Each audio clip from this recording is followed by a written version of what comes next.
চাকরির পেছনে না ছুটে ফলের বাগান করে সফল হয়েছেন সালাউদ্দিন আহমেদ হীরক। আল্লাহর সন্তুষ্টি লাভের আশায় এই ফলের বাগান করেছেন হীরক। আমার এই গাছের ফলগুলো যদি কোনো পশু পাখি বা কীটপতঙ্গ যারা খাবে, এটাও কিন্তু আমার সদগা জারি হবে। এই দিক থেকে চিন্তা করে দেখলাম না, এটা অনেক একটা ইনভেস্ট, মানে দুনিয়ারও ইনভেস্ট হচ্ছে, আখিরাতেও ইনভেস্ট হচ্ছে, যার জন্য এই কাজটা একটু মনে হলো আমার মনের দিক থেকে ভালো লাগতেছে। পড়াশোনা শেষে সবাই যখন চাকরির চিন্তায় বুঁদ হয়ে থাকে, অনেকেরই কাটে না হতাশার ছাপ। চাকরির পেছনে ছুটতে ছুটতে হয়ে যায় নির্বাক। ঠিক তখন জাতীয় বিশ্ববিদ্যালয় থেকে অর্থনীতিতে স্নাতকোত্তর করে এই যুবক বেছে নিয়েছেন ভিন্ন পথ। চাকরি করলে হয়তো আমার রিজিকের ব্যবস্থা হইতো, আর আমি যদি এটা করতেছি, এখানে অনেক লোকের কর্মসংস্থান হচ্ছে। প্রথম দিকে বাবার দেওয়া অল্প কিছু জমিতে শুরু করে ফলের বাগান। এরপর আর পেছনে ফিরেও তাকাতে হয়নি হীরককে। প্রতি বছর বাড়ছে আয় আর বাগানের পরিধি। আমার এখানে টোটাল প্রায় 15 থেকে 18 একর জমি, পুরোটা এখন ফলের বাগানে চলে আসছে। বাবার দেওয়া অল্প কিছু জমিতে মিশ্র ফলের বাগান শুরু করেন হীরক। এখন তার বাগানে বিভিন্ন জাতের আম, জাম, পেয়ারা, বড়ই,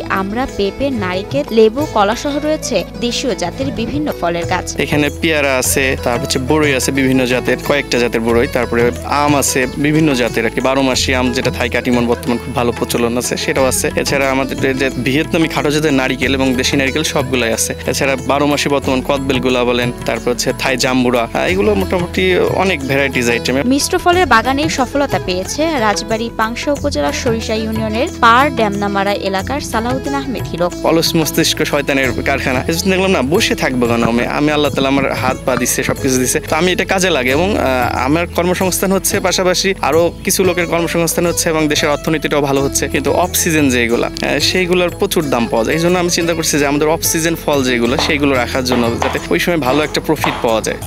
বাংলাদেশের শক্তিশালী থার্মিক স্টিল বার ফেমাস স্টিল লিমিটেড। একসময় যাদের বছরের বেশিরভাগ সময় কাজ থাকতো না, তারা এখন হীরকের মিশ্র ফলের বাগানে সারা বছর কাজ করেন। এখন এই ফলের বাগানে নিয়মিত কাজ করেন 7 থেকে 8 জন। এই জায়গায় আগে 2 জন কাজ করতাম, পরে 3 জন, আস্তে আস্তে লোক বাড়ায় দিয়েছে, এখন বর্তমান 8 জন আছি। স্থানীয় যুবকদের আগ্রহের কেন্দ্রবিন্দু এখন হীরকের মিশ্র ফলের বাগান। তাই অবসর সময় কাটাতে ও বিষমুক্ত ফলের স্বাদ নিতে প্রতিনিয়ত আসেন এলাকাবাসী। সেই সাথে ফলের চাষের আগ্রহ বাড়ছে অনেকের। গাছ রয়েছে, এই গাছে যে ফলটা আছে, মানে আমি যে নিজে হাত দিয়ে ছিঁড়ে খাচ্ছি, মানে এটার মতো মজাদার বিষয় আর কিছু নাই। মানে নিজে হাত দিয়ে একটা জিনিস ছিঁড়ে খাচ্ছি আর বাজার থেকে কিনে খাচ্ছি, অনেক পার্থক্য।